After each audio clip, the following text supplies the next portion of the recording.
Всем привет! Сегодня по многочисленным просьбам делюсь рецептом стопроцентного цельнозернового хлеба на закваске.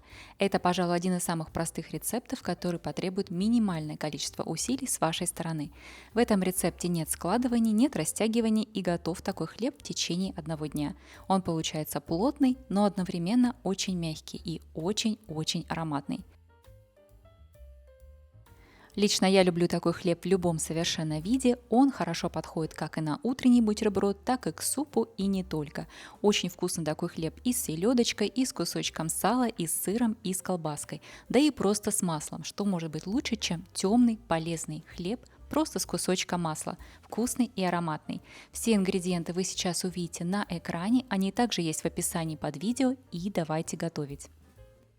Температура на кухне у меня сейчас 23 градуса по Цельсию, по Фаренгейту это примерно 73-74, и температуру воды я показываю сейчас это 30 по Цельсию или 86 по Фаренгейту. Если у вас дома жарче, чем у меня, то воду берем более прохладную, если у вас холоднее, то воду берем немножко теплее. Вот так у меня сейчас выглядит закваска, я ее сегодня покормила утром, и она у меня поднялась даже больше, чем в 2 раза. Прошло где-то 2-3 часа с тех пор, как я ее покормила.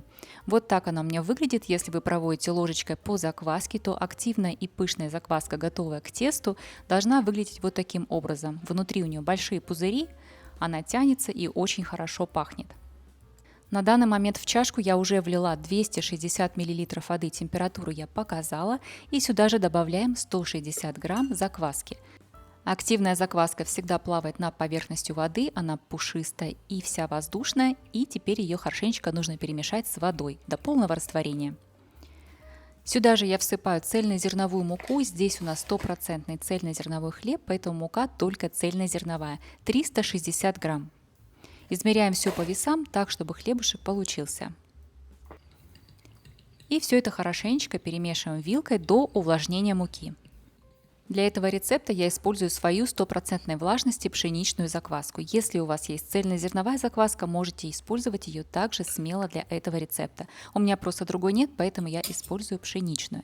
Все, откладываем вилочку в сторону и продолжаем вымешивать наше тесто руками. Сильно здесь месить все это не нужно, только до увлажнения муки у меня на замес руками уходит примерно 1-2 минуты. Вот такое тесто получается на стопроцентной цельнозерновой муке. Тесто получается очень интересное, оно по текстуре немножко напоминает пластилин, мягкое и рыхлое. Оно практически не прилипает к рукам, очень мягкое и разваливается вот на такие прям кусочки. Теперь накрываем наше тесто крышкой и оставим его полежать и отдохнуть примерно на 30 минут. А пока тесто отдыхает, у меня есть время, поэтому я подкормлю остатки своей закваски.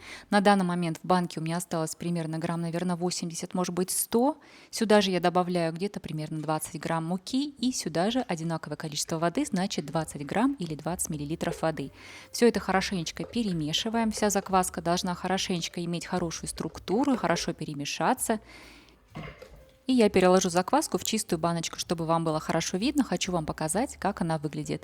Ну и просто баночку мою уже пора помыть. Посмотрите, свежая закваска, я ее только-только перемешала. Буквально прошло пару минут, и в ней уже есть пузыри. Вот так должна выглядеть активная закваска.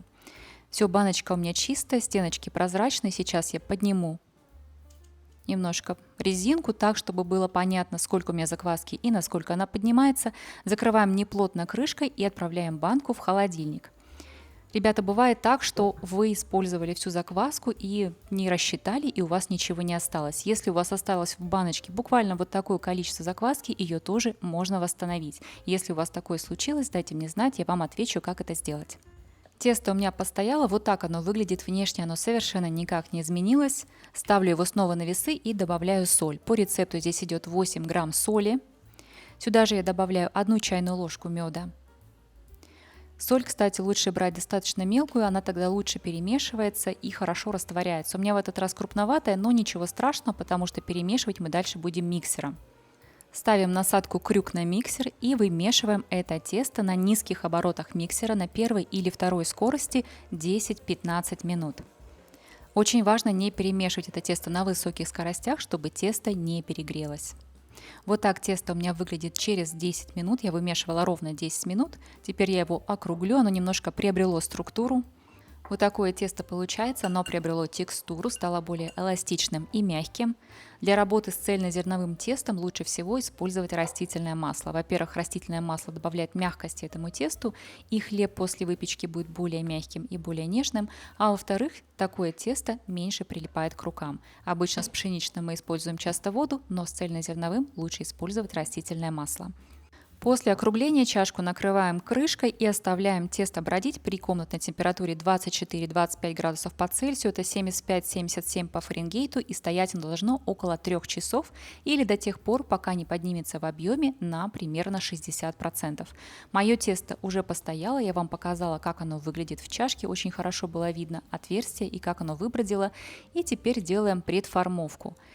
Накладываем края теста друг на друга и скручиваем тесто в рулет. Здесь натяжения никакого нет, поэтому тесто мягкое, нежное, сильно тянуть его не нужно, буквально аккуратно округлить и сложить. Накрываем тесто чашкой и оставляем его отдохнуть на 30 минут при комнатной температуре. В это время я подготовлю свою форму. Форма у меня вот такая длинная. Лучше всего для этого теста брать немножко покороче форму, но у меня нету, поэтому я использую то, что есть. Высота этой формы 10 см, длина 23 и ширина 11. Немножко я туда добавила растительного масла и кисточкой пройдусь теперь по донышку и по всем стенкам. В это время тесто у меня полежало, оно очень мягкое. Снова добавляем растительное масло, хорошенечко смазываем руки. Тесто очень липкое и мягкое. Стол я тоже смазываю растительным маслом, здесь я муку не подсыпаю и воду я не использую. Растягиваем тесто в прямоугольник. Немножко можно его растянуть руками вот таким образом, здесь огромных пузырей нету. И аккуратненько сворачиваем его рулетом. Когда сворачиваю, ориентируюсь на свою форму, поэтому я форму поставила перед тестом, чтобы по длине тесто потом поместилось хорошо в формочку. Переворачиваем тесто, защипываем края, оно лепится очень хорошо, использую слово лепится, прям как действительно, потому что пластилин себе представляю. Все, переворачиваем хлебушек и укладываем его в формочку. У меня форма, еще раз повторюсь, очень большая, она в принципе не совсем подходит для этого хлеба, поэтому хлеб у меня занимает там где-то 1/3 от всего объема. Хлеб я распределяю по всей формочке так, чтобы он занял все места, и чтобы не было пустот. Хорошенечко приминаем, и сверху можно хлеб украсить любыми семенами по желанию. У меня сегодня семечки подсолнуха. Ничего такого необычного. Хорошенечко приминаем семечки, сверху я накрываю форму снова пленкой. И оставляю ее отдыхать до тех пор, пока хлебушек не поднимется в объеме примерно в 2 раза. У меня на подъем хлеба ушло около 3 часов при температуре 25-24 градуса по Цельсию. Еще раз повторюсь, это 75-77 по Фаренгейту. Вот так хлеб выглядит после того, как он поднялся. Сверху я его немного опрыскаю водой и ставлю в заранее разогретую духовку при температуре 250 градусов или 482 по Фаренгейту. Будем его выпекать сначала с паром 15 минут, а затем температуру нужно понизить на 220 градусов по Цельсию или 428 по Фаренгейту и допечь хлеб еще 15-20 минут. Общее время выпекания этого хлеба 30-35 минут. Вот так у меня хлебушек выглядит, он у меня уже испекся, и я дала ему немножко остыть, он у меня отдыхал где-то 2-3 часа. Посмотрите, как он хорошо режется, он очень мягкий, очень приятный, при этом у него плотная текстура обычного темного хлеба. Он не крошится, хорошо держит форму, эластичный, мягкий и очень вкусно пахнет. После полного остывания этот хлеб я обычно убираю в пакет для лучшего хранения. В пакете он хранится намного дольше и сохраняет свою мягкость и свежесть. Ну и, конечно, очень вкусно этот хлеб просто со сливочным маслом. Сейчас попробую.